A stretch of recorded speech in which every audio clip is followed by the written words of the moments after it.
Welcome to 10 Minute Cooking.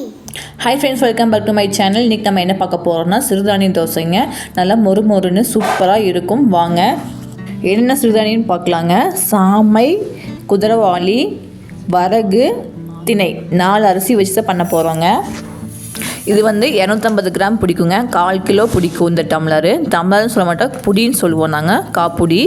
இந்த காப்புடியில் நான் அளந்து போட்டுக்கிறேங்க. இதில் வந்து ஒரு புடி வந்து சாமை, ஒரு புடியில் குதிரைவாலி, அடுத்து திணைங்க. அதில் முக்கால்வாசி எடுத்துருக்கேன், அதையும் நம்ம சேர்த்திக்கலாம். அடுத்தது வரகு அரிசிங்க. அதில் வந்து 1.5 புடி நம்ம சேர்த்திக்கிறேன்.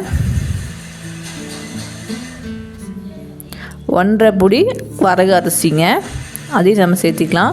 அடுத்தது அதே பொடியில் அரை புடி அளவு உளுந்து எடுத்துருக்கேன். நீங்கள் எந்த அளவு வேணால் எடுத்துக்கலாம். அளவு டம்ளரு இல்லைன்னா ஒரு கப்புலேயும் வேணால் நீங்கள் அளந்துக்கலாம். அதில் அரை டம்ளர் உளுந்து. இட்லி அரிசி ஒரு புடி போட்டிருக்கேங்க.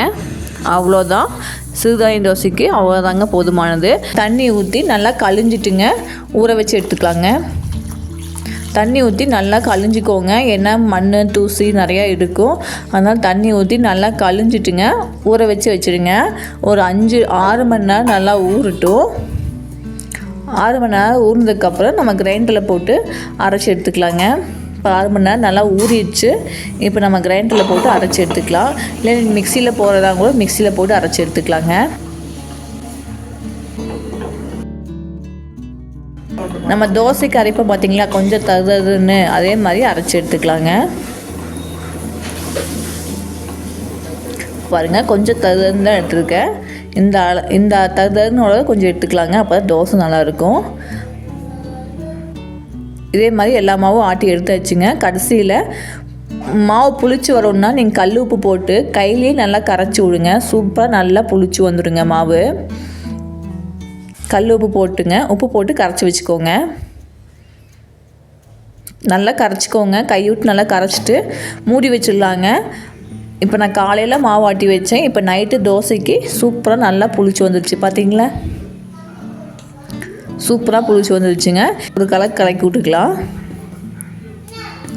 கலக்கி விட்டு இவ்வளோ மாவு நம்ம சுட போகிறது கிடையாது. பாதி மாவு நீங்கள் ஃப்ரிட்ஜில் ஸ்டோர் பண்ணிவிட்டு நாளைக்கு கூட நீங்கள் சுட்டுக்கலாங்க மறுபடியும்.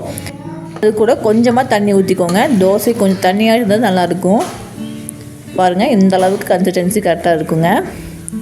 கல் காஞ்சதுக்கப்புறம் கல்லை ஊற்றிக்கலாங்க. சூப்பராக வருங்க, ட்ரை பண்ணி பாருங்கள். இப்போ பாருங்கள், தோசை சூப்பராக நல்லா புளிச்சு தோசை பாருங்கள். இந்த மாதிரி நல்லா ஓட்டையே வந்தாலே சூப்பராக மாவு புளிச்சு போய் சூப்பராக இருக்குதுன்னு அர்த்தங்க.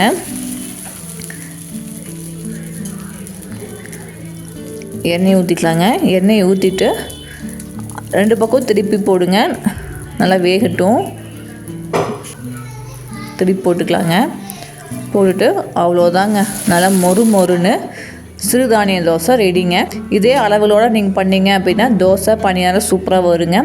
இட்லி வந்து பண்ணணும் அப்படின்னா இன்னும் கொஞ்சம் உளுந்து சேர்த்து போடணும். நான் ஒரு நாள் இட்லி ரெசிபியோடு போடுறேங்க, சிறுதானிய இட்லி.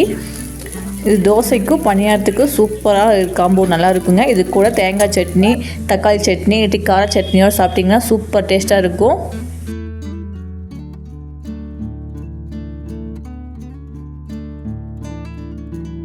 இதை புதுனா லைக் பண்ணுங்க, ஷேர் பண்ணுங்க, கமெண்ட் பண்ணுங்க, சப்ஸ்கிரைப் பண்ணுங்க. Bye by.